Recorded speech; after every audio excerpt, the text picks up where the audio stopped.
और आज प्रधानमंत्री उनके सामने गिड़गिड़ा रहे हैं। सोचिए क्या स्थिति है और सोचिए भ्रष्टाचार से कितनी मोहब्बत है साहब। एक भ्रष्ट व्यक्ति को के आगे आप गिड़गिड़ा रहे हो कि भाई जितवा दीजिए। 40% सरकारा ऐसे ही थोड़े स्लोगन बना, इन्हीं लोगों की वजह से बना ये नारा।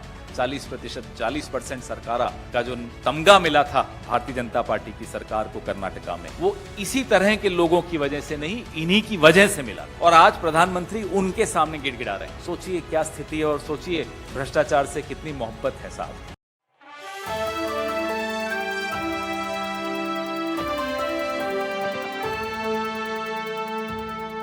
नमस्कार, आप देख रहे हैं नेक्स्ट 9 न्यूज पॉलिटिकल बाइट और आपके साथ मैं हूं क्रांति सिंह।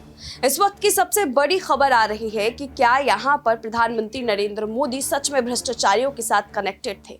जी हां, यहां पर प्रधानमंत्री नरेंद्र मोदी के ऊपर कई सारे सवाल उठने लग गए हैं, जिसमें प्रधानमंत्री नरेंद्र मोदी का कनेक्शन जो है वो भ्रष्टाचारियों के साथ बताया जा रहा है। एक ऑडियो भी वायरल किया गया है कांग्रेस की तरफ से, और उस ऑडियो को अगर आप देखेंगे तो आपको ये चीज समझ में आएगी कि क्या सच में ये प्रधानमंत्री नरेंद्र मोदी ही हैं जो भ्रष्टाचारियों के साथ बातचीत कर रहे हैं। इस खास रिपोर्ट को देखिए और आपको जो है ये तमाम तस्वीरें समझ में आएंगी।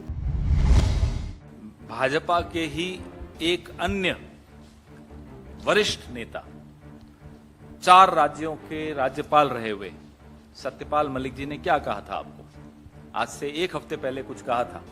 बड़े स्वर्णिम वाक्य हैं कि प्रधानमंत्री को भ्रष्टाचार से कोई नफरत नहीं है, वो सभ्य आदमी हैं। सभ्य भाषा में उन्होंने बोला हम भी सभ्य हैं लेकिन एक कदम आगे बढ़ाएंगे। प्रधानमंत्री को भ्रष्टाचार से मोहब्बत है।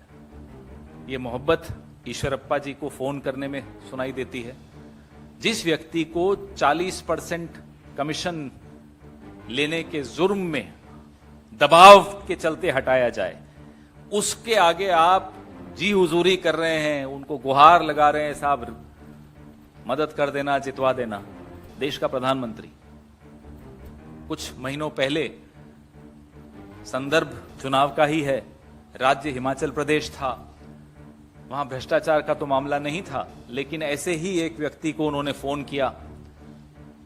वो उनको टिकट नहीं मिली थी तो वो निष्पक्ष इंडिपेंडेंट खड़े हो गए थे। उन्होंने प्रधानमंत्री की बात को माना भी नहीं। बड़ा अटपटा सा लग रहा था कि देश का प्रधानमंत्री, दूसरा टर्म का प्रधानमंत्री, इस तरह से हुज्जत कर रहा हो अपनी ही पार्टी के एक वर्कर के सामने, और वो नहीं मान रहा। देखिए साहब, इकबाल तो इकबाल होता है, वो नहीं टूटना चाहिए।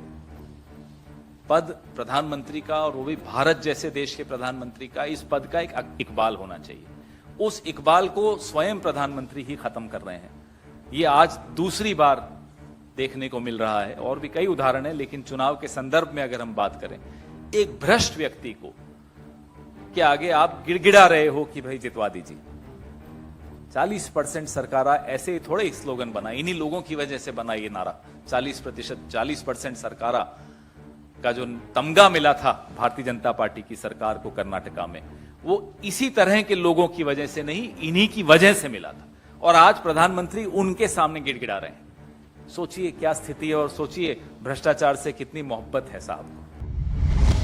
पवन खेड़ा को अभी आप सुन रहे थे। पवन खेड़ा के इस बयान ने और भी ज्यादा सनसनी मचा दिया। एक तरफ जहां पर सब प्रधानमंत्री नरेंद्र मोदी को लेकर के सवाल उठा रहे थे, वहीं दूसरी तरफ इस सबूत को देख करके कोई इस पूरे मुद्दे को झुटला भी नहीं पा रहा है। हम आपसे जानना चाहते हैं, इस खास रिपोर्ट को देखने के बाद आप लोग के क्या तर्क है, कमेंट बॉक्स में हमें जरूर बताइएगा। अभी के लिए बस इतना ही। देश दुनिया की तमाम बड़ी खबरों के लिए देखते रहिए नेक्स्ट 9 न्यूज पॉलिटिकल बाइट।